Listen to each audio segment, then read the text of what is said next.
Homeopathy की सारी छोटी बड़ी खबरों के लिए कीजिए मेरे चैनल को सब्सक्राइब नाउ का बटन दबा के साथ ही साथ दबा दीजिए बेल आइकन भी।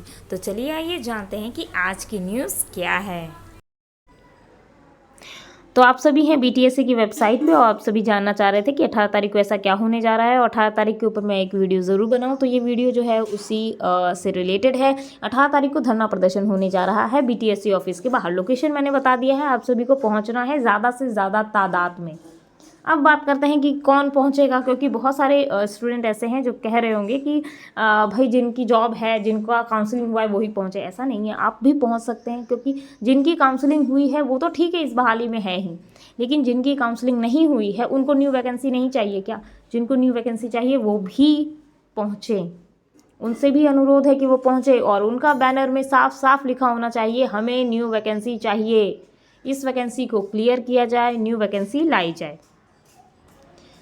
ये चीज़ आपको लिखनी ही लिखनी है और कोशिश करना है ज़्यादा से ज़्यादा तादाद में आप आएँ। आप चाहे किसी भी तरीके से आएँ, चाहे वो आप ट्रेन से आएँ तो वहाँ पे आपके आस पड़ोस में जितने आयुष डॉक्टर्स रहें उन सब से कहिए कि चलिए।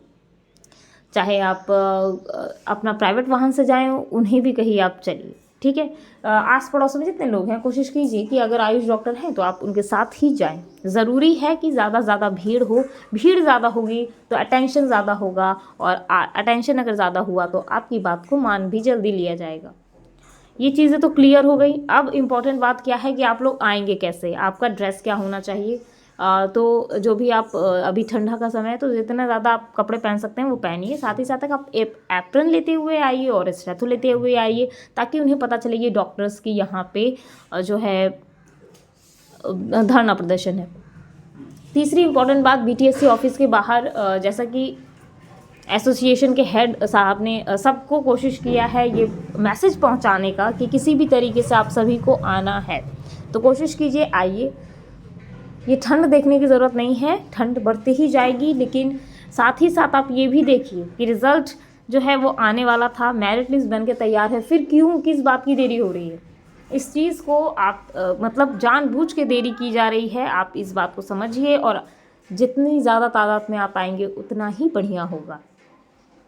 इम्पॉर्टेंट बात ये है कि जिस कारण से ये वैकेंसी रुक रही है, जिस कारण से वैकेंसी डिले हो रही है, तो उन लोगों को कहना चाहिए कि न्यू वैकेंसी में वो आएँ और न्यू वैकेंसी में चाहे वो एग्ज़ाम से हो या किसी भी फॉर्म में वो न्यू वैकेंसी हो, न्यू वैकेंसी में आप आइए, न्यू वैकेंसी में आप मौका पाइए। पुरानी वैकेंसी में जाना इस तरीके से ये सही नहीं है। अब एक और इम्पॉर्टेंट बात जो मैं आपसे कहना चाहूँगी, ये बहुत बहुत बहुत इम्पॉर्टेंट है, ठीक है। ये बात ये है कि आप सभी जितने लोग जाएंगे वहाँ पे कोशिश कीजिए कि जितने नेशनल न्यूज़ टीवी चैनल्स हैं वो सभी आएँ, जैसे कि एबीपी न्यूज़, आज तक, इंडिया टीवी, न्यूज़ 18 जो है बिहार झारखंड, इस तरीके के न्यूज़ चैनल जो नेशनल टीवी के चैनल्स हैं वो ज़रूर आएँ। प्रेस मीडिया को भी आप बुलाने की कोशिश करें, जैसे कि हिंदुस्तान अखबार, ठीक है, प्रभात, दैनिक जागरण, इस तरीके के जो प्रेस मीडिया हैं उनको भी आप बुलाने की कोशिश कीजिए।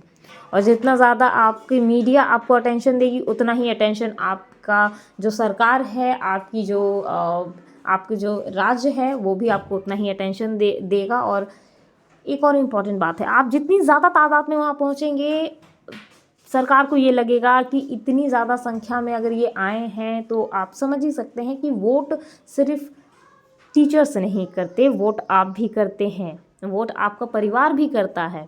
और जितनी बार एंट्रेंस का एग्ज़ाम होता है उतनी ही बार और उतनी ही तादाद में आयुष डॉक्टर्स भी निकलते हैं।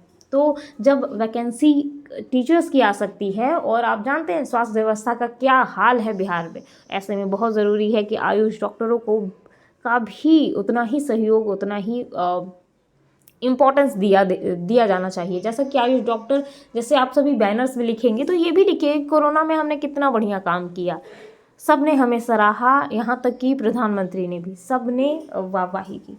तो अब जब जॉब देने की बारी है तो फिर सरकार पीछे क्यों जा रही है और इस जॉब को निकालने में क्या दिक्कत है, क्या देरी हो रही है? 1 साल पहले ये निकल जाना चाहिए था ये वैकेंसी और आज तक नहीं निकल पाया है, इसका क्या कारण है, इसकी क्या वजह है? तो ये सभी आप पूछ सकते हैं। कल ज़रूर आइए। कल अगर आप आएंगे ही नहीं तो आपके सवाल कौन पूछेगा? आप सभी से अनुरोध है कि 18 तारीख को बीटीएससी के बाहर ज़रूर से ज़रूर पहुँचे, ज़्यादा से ज़्यादा संख्या में पहुँचे।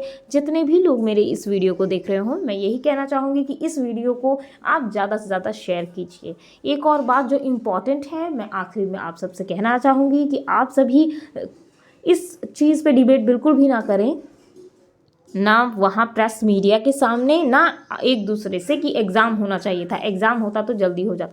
ये सारी चीज़ें बिल्कुल मत कहिएगा, क्योंकि अभी वैकेंसी क्लियर कराने की आपको कोशिश होनी चाहिए। सेकंड न्यू वैकेंसी में वो जो भी क्लॉज लगाते हैं, वो जो भी कहते हैं, वो तो आपको करना ही होगा। तो अभी वैकेंसी निकालने की आपको ज़्यादा ज़रूरत है।